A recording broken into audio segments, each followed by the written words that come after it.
Bonsoir à tous, bonsoir mesdames et messieurs. Merci d'être venus si nombreux pour honorer enfin cette invitation que la Maison de la Poésie avait lancée à Paolo Rumiz avant la Covid. Et donc, je crois qu'on est très très heureux d'être ce soir avec vous, parmi vous. Et donc, Paolo Rumiz, de passage à Paris pour Italissimo et aussi au Festival du Livre de Paris dans le week-end, je ne sais plus quand. Vous, dans un premier temps, on va, si vous le voulez bien, vous montrer une espèce de petit clip qui a été organisé par un ami de Paolo qui est cinéaste, qui s'appelle Alessandro Scilitani. Ça va, j'ai bien dit ? Oui, merci.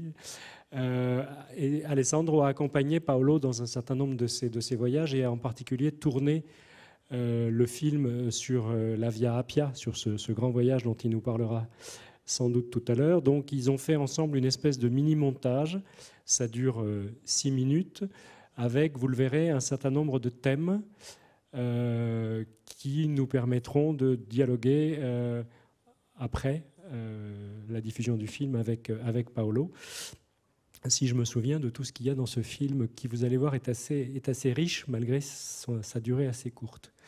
Donc, messieurs de la régie, le film quand vous voulez.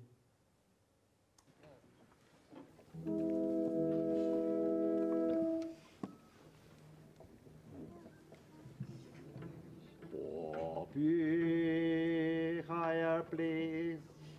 We are in the mountains.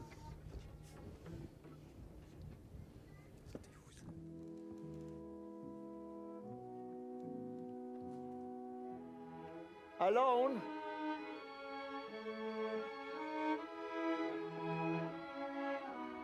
L'Europa è un promontorio frastagliato dove l'Asia finisce. È una terra verde ricca di popoli, fiumi, montagne e pianure che si protende con favolosi faraglioni verso l'oceano e il mare di mezzo. Nessuno te l'ha mai raccontata? Nessuno, nonno.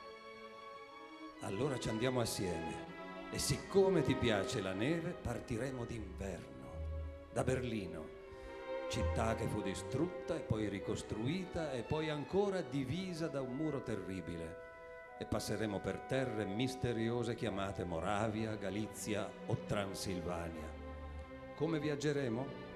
Impara subito che nessun aereo ti farà mai entrare nel mondo. L'aereo non avvicina niente, noi faremo l'Europa in treno, con lentezza.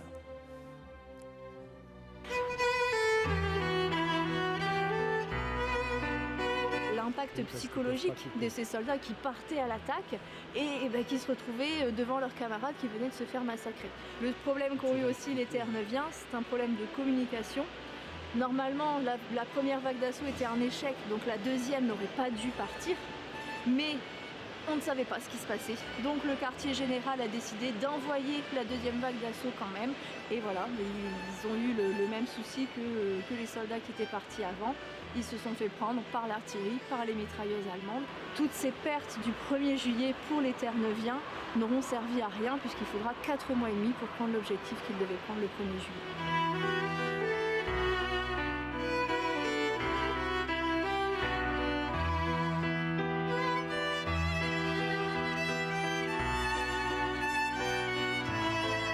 Non è possibile capire. Se cammini eretto, là dove loro sono andati strisciando come vermi, non puoi, se porti scarpe asciutte e vestiti puliti. Non ti avvicini alla realtà, se non porti 30 kg sulle spalle in silenzio assoluto per ore nella notte, se non dormi in un loculo gocciolante sotto un frastuono d'inferno e non ristagni per giorni nel fango accanto a morti insepolti, con una borraccia di mezzo litro e il cibo che non arriva.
L'île est un capteur dans l'univers qui l'entoure. Je veux dire par là qu'on n'a, pour ainsi dire, pas besoin de savoir, parce qu'on aperçoit. De là-haut, par exemple, je les vois, les officiers des navires qui repèrent ma lumière. Je touche le radar qui signale ma présence au navigateur. J'entends les cris des hirondelles qui mettent le cas sur ces rochers pour y passer la nuit pendant leur navigation. Je parviens à capter parfaitement Radio Malte qui diffuse les bulletins des déplacements des bateaux transportant les désespérés d'Afrique du Nord. Avoir la vision d'ensemble. Voilà ce que signifie pour moi la perception pélagique du monde. À Berlin, on ne peut pas le comprendre, ni même à Rome ou à Paris, parce que la culture y est une culture de terre ferme. On n'y a pas de visionnaires, on n'y a que des analystes dans leurs fichus bureaux d'études. Que savez-vous donc de l'Europe forte, vous, les enfants de brumes océaniques, avec vos poulets et vos porcs, vos rayonnages débordants de nourriture et vos containers? Comment pourriez-vous percevoir l'épuisement de ressources de la planète si vous ne passez pas une nuit en mer, frugale comme celle-ci, seule au milieu de l'orage? Comment pouvez-vous comprendre si vous ne venez pas écouter cet espace troublé, de plus en plus pillé et fatigué, cet espace qui fut jadis riche en filets et marchandises, et qui, aujourd'hui, nous parle davantage de notre avenir que vos calculs sur le PIB. Voilà. Donc, plein de... Oui, on peut remercier Alessandro. Plein de thèmes, plein de livres, plein de voyages, plein d'ambiances, plein de questions aussi. Et aussi des questions que nous nous posons et sur lesquelles Paolo va peut-être bien vouloir nous éclairer. Avec, en fil rouge, cette présence de la musique dont peut-être il nous dira un mot tout à l'heure parce que c'est très important ce rythme, cette adéquation entre la marche, l'écriture et la musique dans la démarche de Paolo. Alors, il y a 4 séquences, comme vous l'avez vu dans le film. Une première séquence avec un orchestre qui est très cher au cœur de Paolo, dont il va nous dire un mot. Un orchestre constitué de jeunes de l'Europe entière, sauf la France. Hein, il y en a, ça y est maintenant. Parce que quand j'y suis allé, quand je les ai vus à Douino, il n'y avait pas de jeunes français dedans. Maintenant, donc, des jeunes de toute l'Europe. Et Paolo a accompagné cet orchestre. Je ne sais pas si tu continues ou si... voilà. Donc pendant longtemps, Paolo et l'orchestre se sont produits ensemble dans des salles de spectacle un peu partout ou sur des scènes, où moi je les ai vus dans la rue à Trieste sur une scène, avec des textes que Paolo avait prévus et écrits, donc qui, comme vous l'avez vu, dialoguaient avec la musique. Qui avait comme sujet l'Europe. Et qui avait comme sujet l'Europe, puisque la première fois que je les ai vus, moi c'était les gares. Tu parlais des gares comme porte de l'Europe. Donc cet orchestre, est-ce que tu peux nous en dire un peu plus? Oui. J'ai vécu, bonsoir, j'ai vécu 5 ans avec 4 étés, 5 étés, avec une orchestre qui a une spécialité absolue. Elle renaît chaque année avec de filles et de garçons nouveaux qui sont sélectionnés dans les plus importantes villes du continent. Et les jeunes sont appelés pour se retrouver un mois ensemble, pour se connaître et pour jouer ensemble. Et moi, j'ai vécu ces miracles, qui est une métaphore magnifique de ce que l'Europe pourrait vraiment être, c'est-à-dire des langages différents, des écoles musicales différentes, mais surtout aussi des civilisations différentes, des pays différents qui sont souvent été ennemis depuis longue tradition. Mais quand ils se retrouvent, tous les obstacles, toutes les frontières tombent. Et les différences produisent harmonie, produisent la musique, une belle musique. Et voir cette métamorphose dans de jeunes qui, comme vous avez vu, c'était des jeunes très jeunes, c'est-à-dire entre les 12 et les 20 ans. Et voir cette métamorphose de ces gens, de ces jeunes garçons et filles, c'est émouvant. Et surtout, on voit le public qui écoute ça. À la fin, ils sortent du théâtre avec une lumière différente dans les yeux. Donc, ils ont peut-être compris ce que l'Europe pourrait être, beaucoup mieux que dans les discours des politiciens. Et c'est un vrai engagement de la part de Paolo, ce n'était pas juste comme ça, donc il dit 5 ans. Et moi j'ai assisté aux répétitions, j'ai assisté au travail avec des textes soit écrits spécialement, soit choisis par Paolo. Et je voudrais qu'on revienne un peu sur le petit texte là qui est dans l'extrait, où donc c'est le grand-père qui parle à son petit-fils et qui lui dit qu'il va l'emmener en voyage. Ça aussi c'est une belle histoire, c'est une belle métaphore. Et c'est quelque chose qui te tient évidemment très à cœur. C'est aussi un projet que je veux réaliser dans quelques mois avec mes 3 petits-enfants.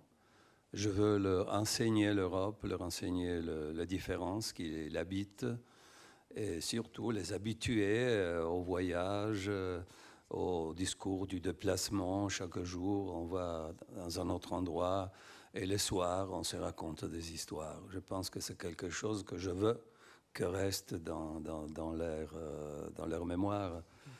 Et on part de Berlin parce que Berlin, oui, parce symbolique. J'ai toujours eu un problème. Donc, j'ai vu que l'Europe n'a pas un récit. Elle a un tragique manque de récit. Il y a un seul bureau à Bruxelles qui s'occupe de l'image de l'Europe. Donc, je me suis dit, il faut savoir la raconter d'une façon qui est capable d'émouvoir, on peut dire. Émouvoir, oui.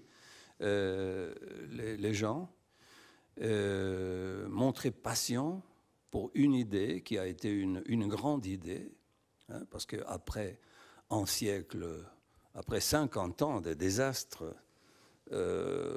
l'Europe, qui a été le continent le plus meurtrier de l'histoire, a eu un changement incroyable en proposant ces projets de paix uniques au monde. Donc, je me suis dit, il faut que les écrivains se sentent engagés pour trouver la bonne, efficace façon de raconter l'Europe. J'avais discuté à propos de ça avec le président de la République autrichienne, Alexander von der Leyen, je confonds avec Ursula. Von der Bellen, oui. Et j'ai eu l'idée de raconter l'histoire à mon petit enfant et lui dire, bon, je t'accompagne. Quand il me demande, grand-père, qu'est-ce que c'est que l'Europe, je lui dis, bon, on part ensemble, je te la montre. Et alors on a fait ces voyages imaginaires dans un train qui passe les frontières, un voyage en hiver, qui part de Berlin et arrive à Istanbul. Le voyage de Paolo Rumi est un voyage con lentenza, j'adore. Oui, un voyage en lenteur. Oui. Voilà, en lenteur, pas d'avion, pas d'autoroute, pas de choses rapides, voire même, et on y reviendra tout à l'heure parce que vous avez vu la séquence, un voyage de préférence à pied, y compris sur des milliers de kilomètres. Donc, séquence avec cet orchestre. Tu as fait aussi un livre sur l'Europe qui est sorti en Italie il n'y a pas si longtemps, où tu racontes à ta façon cette histoire de l'enlèvement d'Europe. Oui, il est important que je vous parle de ça dans la Maison de la Poésie, parce qu'il s'agit d'un livre qui a été écrit en endécasyllabes, mais qui ont été cachés dans la prose. Donc c'est une prose apparente, mais chaque période, comme se dit, chaque phrase est composée de endécasyllabes à son intérieur. On peut saluer la performance de la traductrice d'ailleurs, parce que Béatrice Vierne, qui est la traductrice attitrée de Paolo et qu'on peut saluer ici, a fait un travail admirable parce qu'elle elle déguise d'une certaine façon les endécasyllabes de façon à ce que Oui, ça bon. n'effraie pas le lecteur français qui se dise « Oulala, c'est de la poésie, ça va être terrible ». Or, pas du tout. Non. Elle était enthousiaste de traduire ça. Je lui ai donné beaucoup de liberté. Mais Ça sort l'an prochain, je crois, oui. ici. Donc, c'est l'histoire d'une jeune réfugiée de guerre syrienne qui s'enfuit d'un bordel où on l'a laissée comme esclave. Et elle s'enfuit vers le rivage de la mer. Elle trouve de 4 argonautes, on dit, argonautes occidentales, qui la prennent dans le bateau et qui part avec eux. Elle s'appelle Europe. Et puisque les Européens ont perdu le sens de leur destin dans le monde, et même les noms de leur continent, ils le redécouvrent grâce à cette jeune femme qui s'appelle Europe. Et quand elle voit pour la première fois d'une île, d'une montagne, d'une île, elle voit finalement le continent, elle chante son bonheur, la fin de ses malheurs, d'une façon tellement émouvante que les 4 marins se disent bon, il faut donner à notre continent le nom de cette femme. Donc c'est une façon d'écrire à nouveau l'histoire de l'enlèvement d'Europe dans les mythes qui est bien connu dans les mythes grecs. Vous savez peut-être l'histoire. C'est une des dimensions de l'œuvre de Paolo, c'est effectivement l'Antiquité gréco-romaine qui est très présente dans son œuvre, dans son travail et dans sa pensée, et revisiter les mythes, effectivement. Le mythe fait pour être revisité. Oui. Alors, oui, je voulais aussi ajouter que, surtout dans un moment comme ça, où l'Europe est silencieuse, où l'Europe se tait d'une façon effrayante, face surtout à la crise en Ukraine, quand tout semble perdu, il ne te reste que le mythe. Donc c'est la dernière chose à laquelle on peut se raccrocher pour retrouver le sens de notre destin. Alors, la deuxième séquence que nous avons vue, alors là, je veux dire que tu vas nous donner aussi des explications. Donc, on est sur un champ de bataille. Où ça exactement? Sur la Somme. Voilà. Sur la Somme. Une bataille donc sur la Somme. Donc après la plage où tu vas la plage, c'est les bouches de la Somme. Voilà, voilà. Et puis il y a alors cette histoire, j'avoue que j'ai pas compris, avec les Terre-Neuviens. Qu'est-ce que c'est que cette histoire des Terre-Neuviens? Ah bon, c'est une technique de bataille que les généraux français avaient tenté de mettre en pratique, mais qui a été pas efficace. Et le 1er juillet? Je ne sais pas, j'ai oublié ce moment exactement. D'accord, tu n'as pas visionné les rushs? Non. Et donc, ce qui est très impressionnant, c'est le champ de bataille. Et c'est là que je voulais t'amener, si j'ose dire. C'est ce champ de bataille où on voit encore clairement les impacts des obus de la guerre de 14. Oui, mais le moment plus fort de ce voyage sur le front occidental de la Première Guerre mondiale, j'ai visité aussi le front oriental qui était aussi important parce qu'il y avait des signes qui parlaient déjà de la guerre en Ukraine. Et beaucoup moins connu ici. Il y a 12 ans. Non, il y a 9 ans. Et donc, qu'est-ce que tu m'as demandé ? Le champ de bataille, les obus, etc. Oui. Oui, la chose qui m'a plus émouvé, c'est Verdun, où dans la forêt de Spincourt, il y a une prairie dans les bois qui s'appelle la prairie au poison. Et le chef, le responsable d'un grand mouvement écologique qui s'appelle Robin Les Bois, nous a portés dans ces endroits où l'arsenic est toujours là après un siècle. Et les animaux le boivent, et les hommes qui chassent les sangliers qui boivent ces poisons le mangent. Donc la guerre, a dit ces messieurs, la guerre vit toujours. La guerre est toujours là. Et aussi dans la Somme, il y a une partie du territoire où les femmes enceintes aujourd'hui ne peuvent pas encore boire l'eau du communal, l'eau publique. Public, oui. Oui. Donc ces traces de la guerre sont des traces tangibles. Si, parce que c'est une guerre de position. Donc les deux armées sont restées dans le même endroit 4 ans et demi, presque 5. Tandis que dans le front oriental, la situation est complètement différente. On a eu des mouvements très importants. Donc les signes de la guerre sont différents. Sont très différents parce que si en France et en Belgique, la guerre est une mémoire structurée, c'est bien montré dans les musées, mais c'est très bien pour comprendre ce qui s'est passé, mais en même temps, on a l'illusion que la guerre est une chose des musées, quelque chose qui ne retournera presque jamais. Tandis que dans le front oriental, on a cette impression de continuité du désastre qui commence en 1914 et qui continue aujourd'hui. Alors ça, tu en as fait un livre, tu es effectivement un des seuls à être allé sur toutes ces zones de combat à l'Est. Si. Ça a donné donc un livre absolument magnifique qui s'appelle « Come cavalli che dormono in piedi », pardon pour mon accent affreux, c'est devenu en français « Comme des chevaux qui dorment debout ». Et donc Paolo a refait le parcours, parce que c'est vrai qu'on parle toujours Verdun, etc., mais on connaît très mal ici, en Europe de l'Ouest, ces fronts qui te touchent en plus personnellement pour des histoires de famille, même si je me suis trompé. Non. Et tes grands-pères ne sont pas tous morts là-bas. Mon grand-père, moi je suis triestain, donc jusqu'en 1918, Trieste a été autrichienne.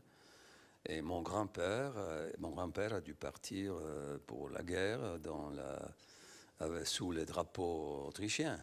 Même s'il parlait italien. Voilà, tu avais deux grands-pères, l'un italien combattait du côté des Italiens et l'autre du côté des Autrichiens. L'autre avait choisi de s'enfuir en Italie pour combattre pas contre son frère, mais contre l'armée où servait son frère. Contre les Autrichiens, oui. On appelle ça ici des malgré nous.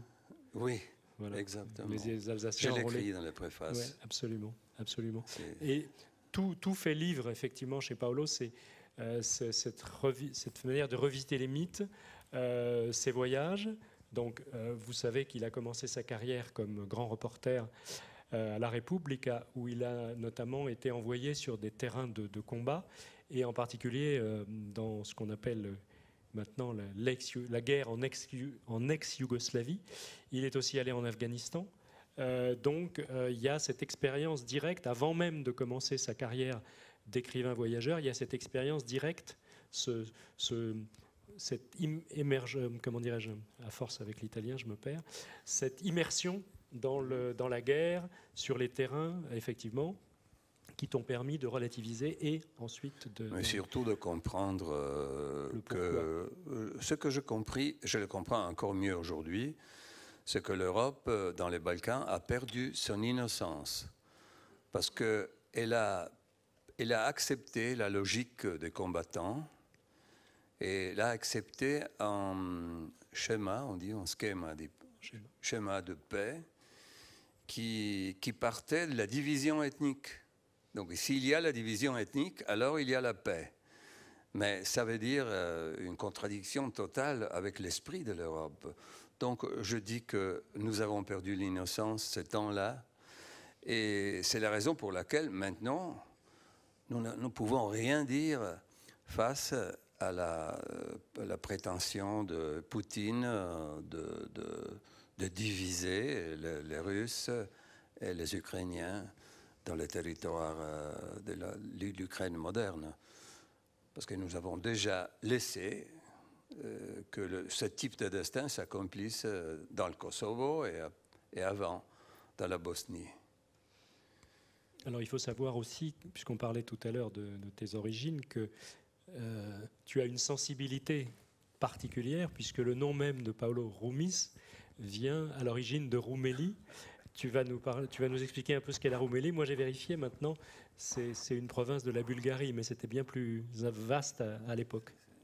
Donc oui. Roumis de Roumélie. C'est la Roumélie, c'était la partie européenne de l'Empire turc.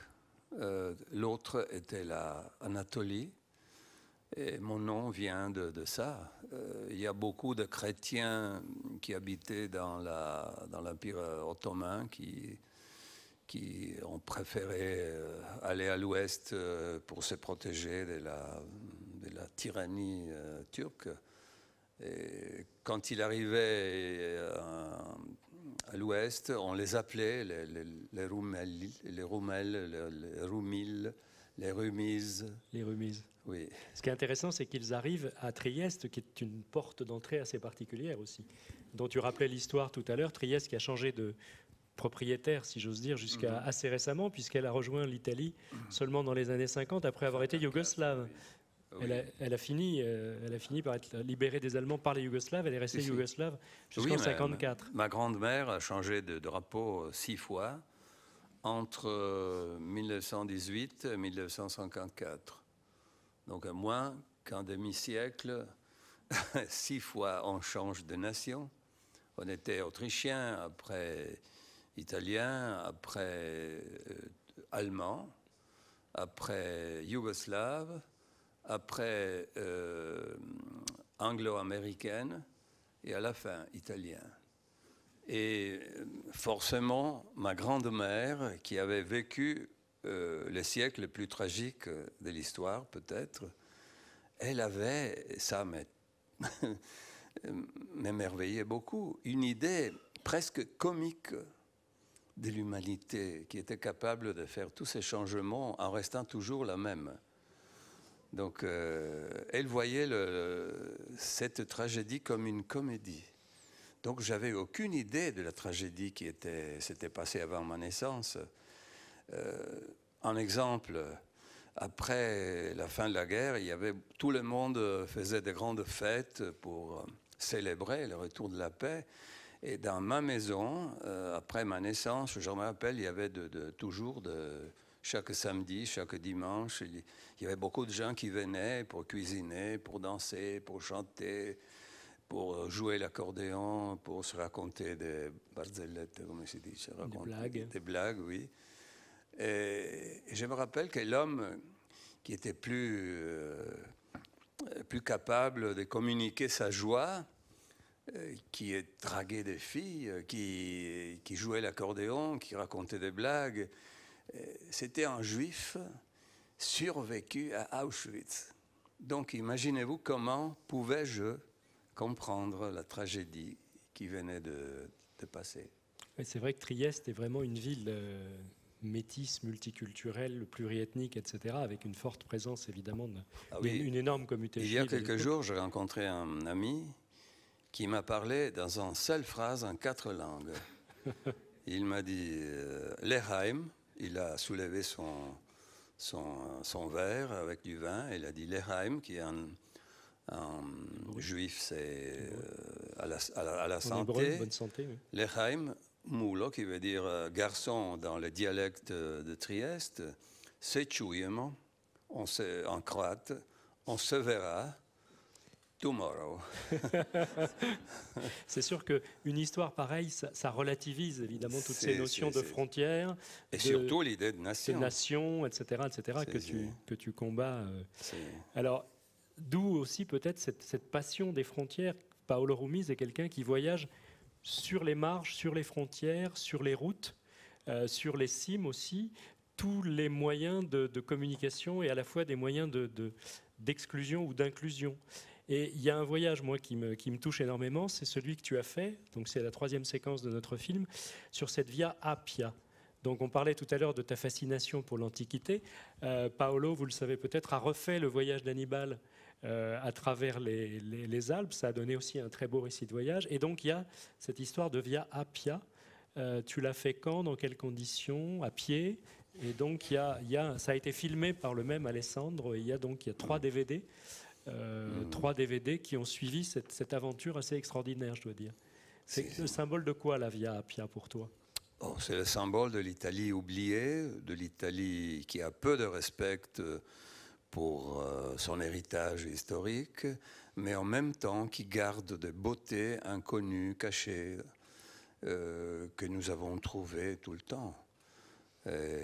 C'était un voyage, j'aime dire, sur la ligne de partage entre la merveille et, come si dice,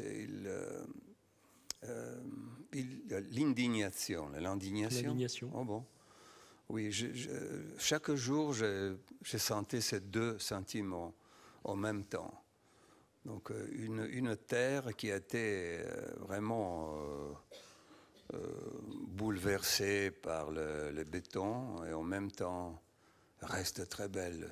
Donc, rappelons que la Via Appia va de Rome à jusqu'à Brindisi, oui, dans les Pouilles. Oui, dans les Pouilles, où il y a les points d'embarquement pour l'autre côté, vers l'Albanie, où elle continue sur le nom de Via Egnatia, qui arrive jusqu'à Istanbul, où la voie de la soie commence.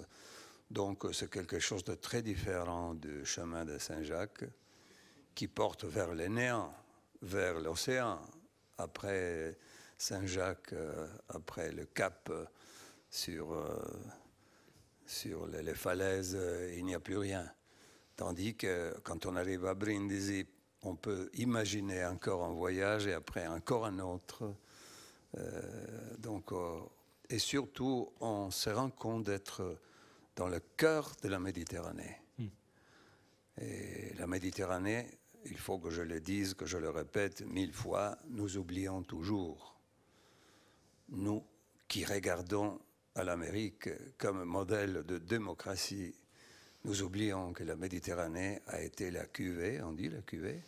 Non, l'Asie, le berceau. Le berceau, oui, le berceau de la démocratie, de la philosophie et du droit. C'est une marque identitaire fondamentale pour nous définir. En retournant à l'Ukraine, qui est toujours dans ma tête, je me rappelle quand votre président Macron, notre président Draghi, avec Scholz, l'Allemand Scholz, sont allés dans le train de nuit jusqu'à Kiev pour porter leur solidarité à président Zelensky.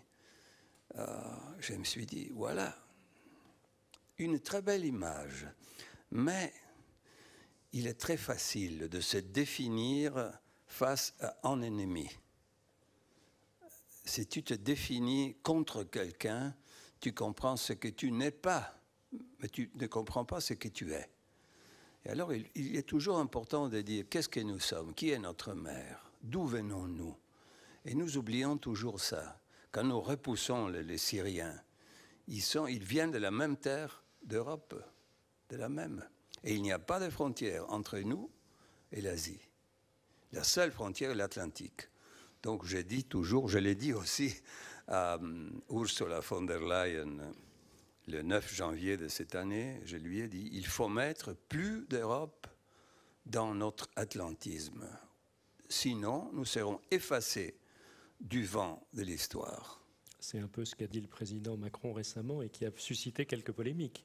J'ai envoyé ce livre qui parle aussi des racines de l'Europe au président Macron qui m'a remercié avec un autographe, avec quelques lignes pour disant oui, c'est la route à suivre. J'aimerais juste qu'on revienne un petit instant sur la Via Appia parce qu'il y a quelque chose qui est très très intéressant. Toi qui es un homme des frontières, des limites et des routes, c'est les moments où elle disparaît, la Via Appia, et vous vous bagarrez pour la retrouver. Car effectivement, il y a des tronçons de la Via Appia, quand on part de Rome, c'est facile, elle est belle, il y a les monuments, etc. Mais il y a des moments, comme on le voyait dans le film, où vous marchez dans les champs. Parce que la Via Appia, elle a été complètement négligée, abandonnée, et il n'y a plus rien. Oui, dans les cartes d'il y a 60 ans, elle est encore là. Donc, il fallait retrouver les cartes anciennes pour retrouver la route, qui depuis 2 siècles n'avait pas été parcourue en marche. Donc, nous avons découvert, après quelques jours, que nous étions les premiers, après des siècles, à retourner sur cette route fondamentale, qui est la première route du monde, peut-être, qui est connue n'importe où. Donc, on a senti immédiatement le désir de redonner ces patrimoines oubliés à la nation. Oubliés et confisqués, et à l'Europe, même. Le monde aussi. Il y a des morceaux qui ont été privatisés. Je veux dire, les gens se sont arrogés des morceaux de la Via Appia. Oui, pour arriver à la fin, nous avons marché presque 50 kilomètres plus que les Romains. Parce qu'on a dû faire des tourniquets, contourner des obstacles. Quelquefois, ça a été un voyage dangereux. Il y avait des chiens, hein. Il y avait la camorra qui était là. Mais quand on marche à pied, on a moins de problèmes que si tu marches, que si tu te bouges, que si tu bouges en voiture. Et quand même, il y a une conséquence positive, c'est que l'État italien, après ton odyssée, a fait un effort pour restaurer, etc. Donc, ce n'est pas gratuit. Non. Les travaux commencent pour redonner unité et continuité au parcours. On dit parcours? Oui. Les travaux commencent en septembre. Donc, finalement, après 8 ans, ça bouge. Et est-ce que l'Europe a participé au financement? Non, je ne crois pas. Même pas? Non. Tu vois, il y a des limites. Alors, il faut signaler que ce voyage à pied sur la Via Appia a fait un livre qui s'appelle Appia, qui est paru donc chez l'éditeur de Paolo Arto et qui va sortir ou qui est en train de sortir actuellement en folio. On a essayé de coordonner les choses. Et je voudrais aussi dire, ça c'est un petit clin d'œil, il y a eu un autre livre sur la Via Appia qui a été un succès de librairie en France, mais le projet de Paolo est antérieur parce que son livre sur la Via Appia était sorti en Italie bien avant le livre de notre confrère. Vous avez échangé le livre d'ailleurs, donc ils ne sont pas fâchés, mais on fait un petit cocorico italien en faveur de Paolo. Une fois n'est pas coutume, on dit que les Français sont chauvins, mais vous voyez là, c'est à l'envers. Autre séquence dans ce film, c'est le phare. Ça, c'est important. Donc cette séquence.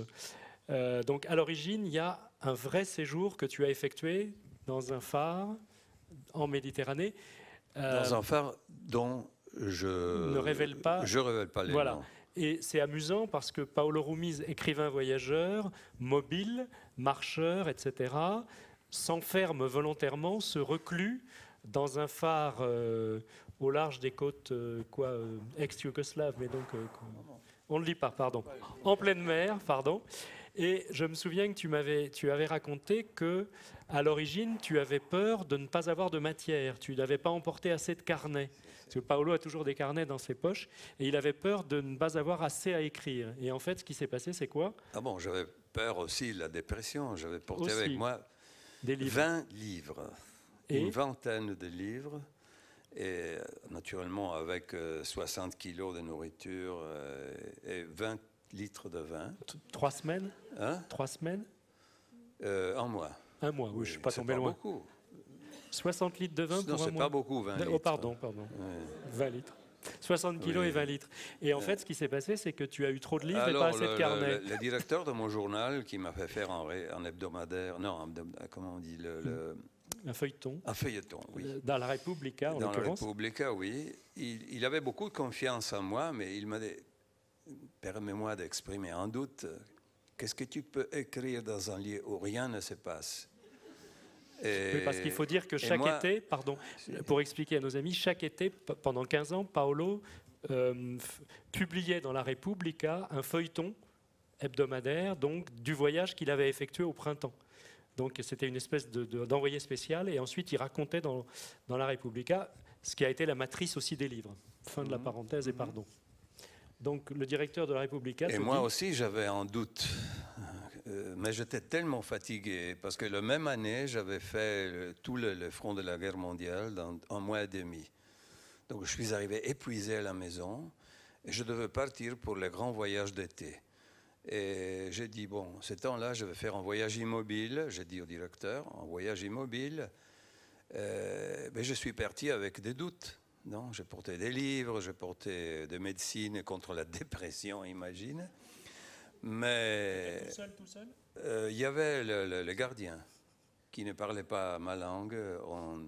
On communiquait avec les mains, avec le visage, avec la mimique des yeux et avec le vin. Oui, très important. Il me portait des langoustes, je lui donnais de vin, je faisais du riz à l'italienne. Et bon, la découverte, j'ai lu aucun livre, rien, 20 livres pour rien, parce que les choses qui s'est passées dans ce lieu où, théoriquement, rien devait se passer. Il y avait vraiment un événement chaque 10 minutes. Le vent changeait, les oiseaux faisaient des tours sur l'île absolument incompréhensibles et inattendus. Le gardien sortait de la mer avec des poissons que j'avais jamais vus. La tempête arrivait, des brouillards arrivaient. Au milieu de la nuit, il y avait des chutes de pression impressionnantes qui te réveillaient. Et après, surtout, l'absence totale de réseau. Donc, il n'y avait pas d'Internet, pas de téléphone, rien. Et ce silence a multiplié, on peut dire, ma capacité de perception. Je voyais beaucoup de choses autour de moi que normalement je n'aurais pas vues, mais surtout, je pouvais écouter beaucoup de choses qui s'est passées dans moi. Et c'est des choses que j'ai découvertes aussi dans mon tour dans les monastères. J'allais t'en parler, ça ressemble à une réclusion volontaire, oui, ton phare. Oui. C'est la fascination, on peut dire, du périmètre qui s'est emparé de moi, qui était un nomade. Donc je me suis demandé, mais pourquoi je me sens si bien ici, sans bouger, même si l'île qui était très petite, mais 1 kilomètre, 200 mètres de largeur, mais en moi, n'était pas suffisante pour l'explorer complètement. Incroyable, mais c'est comme ça. Mais oui, j'ai vécu des moments où mon imagination s'emparait de moi, sans aucune logique. Par exemple, un matin, avant le matin, je suis allé aux côtés de la lampe du phare. Qu'on a vu dans le film, oui. Oui. Et j'ai constaté que le soleil, en sortant de la mer, éteignait le phare. Mais après quelques jours, dans un monde comme ça, tu commences à penser avec une façon beaucoup plus primitive, superstitieuse peut-être. Et je me suis dit, et si c'était le phare qui, en s'éteignant, permettait au soleil de sortir? Et alors tu commences à produire dans ta vie quotidienne des petits rituels pour favoriser la continuité de la vita. Pour favoriser la continuité de la vie. La suite de la vie. C'est peut-être, par exemple, allumer un feu pour inviter le soleil à retourner. Parce que ce que j'avais appris de mouettes, dont il y avait 3000 mouettes dans l'île. Tu les as comptées? Oui. Non, mais je sais. Il y avait beaucoup de petits qui naissaient entre mes pieds. Je les voyais passer entre mes pieds. Ce que j'ai vu, c'est que les mouettes, muettes ou mouettes? Mouettes. Les mouettes, oui. Chaque soir, elles pleuraient pour la mort du soleil, comme s'ils étaient incertains. Et si demain, il ne retourne pas, il ne revient pas. Donc j'ai vécu ça, j'ai vécu cette angoisse pour... j'ai compris que la vie, vraiment, c'est un cadeau. Et je l'ai compris beaucoup dans ces lieux. Il était temps que tu rentres. Hein, qui quand me même. donnait une centralité. Oui. Il ne fallait pas rester trop longtemps parce qu'on l'aurait perdu là. Non, Il aurait fini gardien de mouette. Ça, pas du tout. Je ne voulais pas retourner chez moi. Ça prouve aussi qu'un grand écrivain n'a pas forcément besoin de sujets mouvants, spectaculaires, énormes, etc. Dans l'humble, dans la répétition, dans le quotidien, dans la réclusion, dans cette espèce d'ascèse en fait à laquelle tu t'étais volontairement soumis, tu as trouvé une inspiration aussi vaste qu'à Apia, à Istanbul ou dans tous tes voyages. Et le seul problème, c'est que c'était moi qui devais me filmer. Je Oui, plaçais mon caméra. Il n'y avait pas Alessandro là. Non, il n'y avait pas. Je lui ai porté le résultat de mes reportages. Et après, il a construit le film. Donc ça a donné un livre, un très beau récit de voyage immobile qui s'appelle Le Phare et qui est publié, qui est traduit aussi en français, qui est en folio en l'occurrence. Et puis, le temps hélas défilant, j'aimerais qu'on aborde Le Fil sans fin, ça tombe bien, donc qui est ton dernier livre paru ici à la rentrée littéraire. Donc Le Fil sans fin, c'est une aventure, on peut le dire, où tu t'es lancé à travers tous les monastères ou les principaux monastères franciscains d'Europe. Non, bénédictins, oui, je les confonds tous à chaque fois. Les bénédictins, pardon. Pourquoi les franciscains? Je ne sais pas. Pourquoi. Bon, bref, les bénédictins. Comment t'es venue cette idée? Comment ça s'est fait, etc., etc. Ah oui, c'est toujours les idées qui s'emparent de toi. C'est pas toi qui les cherches. Donc dans cette situation, c'est Saint Benoît qui m'a traversé la route. Il t'a appelé? Oui, peut-être. Bon, je ne sais pas. Mais je tu n'es pas spécialement croyant? Non, tout à fait. Je ne pensais pas à lui. Je marchais sur la ligne de faille du tremblement de terre italien 2017. C'est Arezzo? Amatrice, 200 km à pied. Et depuis les montagnes des Apennins, je suis descendu 1000 mètres jusqu'à Nursia. Et Nursia qui a été presque détruite dans la place principale, entourée d'églises qui s'étaient assises sur eux-mêmes. Il y avait la statue de Benoît, patron d'Europe, qui restait intacte. Donc je me suis dit, voilà un message. Miracle. Voilà, non pas un miracle, un message. Et les voyageurs sont habitués à ces messages, qui même si tu sais qu'ils viennent de ta autosuggestion, ils sont toujours véritables, tout de même véritables. Parce qu'ils donnent naissance, ils te donnent l'élan pour d'autres voyages. Et alors je me suis dit, qu'est-ce qu'il veut me dire? Il veut me dire que il m'indiquait les ruines, il m'indiquait peut-être l'Europe va retourner au temps des ruines.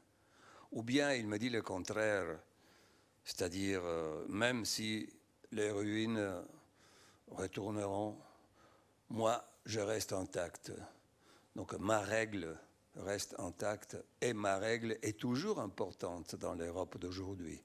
Je préférais la deuxième interprétation et je me suis aussi demandé s'il y avait un lien entre le tremblement de terre et les mouvements des moines qui, dans l'Apennin, avaient une densité unique au monde. Et je me suis dit, oui, il y a un lien. Parce que deux gens qui, dans le 5e siècle après Jésus-Christ, après la fin de l'Empire romain, dans un moment de désespoir en Europe, avaient osé de rebâtir, de recommencer, de sauver la culture, avec une détermination absolue, devaient être des hommes habitués à répartir des zéros, c'est-à-dire les hommes qui habitent dans un lieu séismique sont plus durs que les autres. Ils sont habitués à répartir. Donc on comprend, je ne sais pas si c'est vrai, mais c'est mon idée. Et donc, après, c'est cette illumination. Je suis allé dans un monastère où on m'a indiqué la possibilité d'un voyage européen. Et ces voyages européens m'ont donné aussi l'idée d'autres racines importantes de l'Europe. Le monde bénédictin, ce n'est pas un ordre, c'est un désordre démocratique. C'est-à-dire, c'est le contraire du centralisme, c'est un modèle fédéraliste qui est vraiment un modèle, pourrait être un modèle pour nous aujourd'hui. Une chose importante, c'est les concierges. Quand tu entres dans le périmètre de l'abbaye, il y a cet homme qui est là, à la frontière du dehors et du dedans. Et je le trouve magnifique, parce qu'il te dit, il ne te demande pas quelle est ta religion, mais il te dit, il te regarde avec un œil sévère et un peu ironique, et il te dit, si tu veux rester ici quelques jours, tu peux, mais tu dois suivre notre règle. Donc, une métaphore magnifique de ce que l'Europe devrait être aujourd'hui. Oui, ouverte. Hein? Mais vigilante. Oui, sans barbelé, mais en même temps vigilante et très consciente de son identité. Et de ses valeurs. Plurielle. Et de ses valeurs. Et de ses valeurs. On est d'accord. Ce qu'il y a de frappant quand on t'écoute et quand on te lit, c'est qu'il y a une cohérence extraordinaire, je trouve, dans ta pensée, dans ton cheminement et dans ton travail et dans tes livres. Non pas, certains pourraient parler d'obsession sur l'Europe, puisque c'est vraiment le leitmotiv qui revient et que tu cherches ou que tu trouves partout. Mais moi, je suis frappé à chaque fois de toute cette cohérence, effectivement. Et sans tomber dans le mysticisme, il y a des signes. Et je crois que tu es quelqu'un qui voit les signes ou qui va chercher des signes là où le vulgum pecus ne les verrait pas. Tout le monde n'a pas des apparitions de Saint-Benoît. Pour terminer, est-ce que tu as des projets en cours, forcément, dont tu souhaiterais nous donner l'avant-première, la primeur ?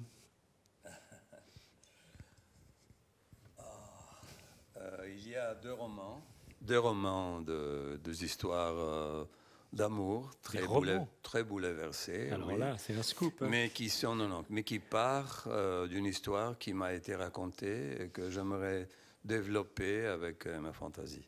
D'accord. Et aussi, je voudrais porter mes petits-enfants voyager. Le fameux voyage. Les fameux voyages. Et parce que je sais que quand je voyage avec eux, c'est beaucoup plus ce que j'apprends de mes enfants que mes enfants puissent apprendre de moi. Même si je pense que je suis un bon conteur d'histoires. C'est pas nous qui dirons le contraire. Mais leurs questions orientent ta prose et ton imagination beaucoup mieux de n'importe quel livre. Mais tu as déjà voyagé avec tes fils à vélo jusqu'à Istanbul. Ah, oui, c'était une histoire, ça, encore. Non, le premier voyage, ça a été quand j'avais 50 ans. Et mon deuxième fils, mon cadet, m'a demandé « Bon, papa, avant que tu deviennes... » Sénile, oui. Une ruine. Oui, il a dit une chose comme ça. Il faudrait faire un voyage ensemble. Mal élevé. Et il avait 16 ans. Quand on te demande une chose pareille, dans l'âge de l'état de la crescita, non, de la croissance, en pleine croissance, c'est quelque chose qu'il ne faut pas ignorer. Et alors on a pris le vélo et on est allé à Vienne. Une semaine, et dans cette semaine, beaucoup de choses ont changé entre nous. Dans vos rapports? Le rapport, oui, entre père et enfant a changé, devenu le rapport entre le vieux loup et le jeune loup. On s'est, de temps en temps aussi, on s'est engueulé, mais ça a rendu plus fort notre rapport. Et surtout, on a ce souvenir qui est seulement nôtre, dont maman n'a pas aucun rôle, l'autre frère rien. D'accord. Il est important, je pense, d'avoir un rapport avec chacun de ses fils, trouver un mois, une semaine, quelques jours pour rester seulement avec un de deux ou de trois ou de quatre. L'autre, tu l'as pas fait avec l'autre fils? Oui, je fais un voyage avec lui aussi, mais ça n'a pas produit un livre. Ah, ça marche pas à tous les coups. Il y a quelque chose qui me frappe aussi, on en avait déjà parlé je crois une fois, c'est que donc, tu es triestin, venu avec une famille venue de Roumélie, etc. Spontanément, lorsque tu te tournes vers quelque part, c'est plutôt vers le nord, vers la Mitteleuropa, vers les montagnes, vers les Dolomites. On a l'impression que tu es plus proche de ce milieu européen, effectivement, que du reste de l'Italie, que du sud de l'Italie, qui, elle, tire plus vers la Méditerranée. Pourtant, tu es un Méditerranéen et tu aimes la Méditerranée. Non, je ne regarde ni le nord ni le sud, je regarde l'est. D'accord. Parce que, parce que j'aime regarder vers l'endroit où le soleil sort. Et ce qui m'a toujours touché depuis que j'étais enfant, l'idée que depuis Trieste vers l'est, il y avait 12 000 kilomètres de terre sans interruption jusqu'à l'Amérique. Donc pour moi, le mystère, c'était l'Est, c'était pas l'Ouest. Même si mes premiers grands voyages ont été en France, dans l'océan, vers la Bretagne, la Gascogne. Mais ça s'arrête évidemment à un moment. Ah oui, là où le monde finit. Oui. On remercie Paolo Rumiz de nous avoir raconté toutes ces histoires. Merci.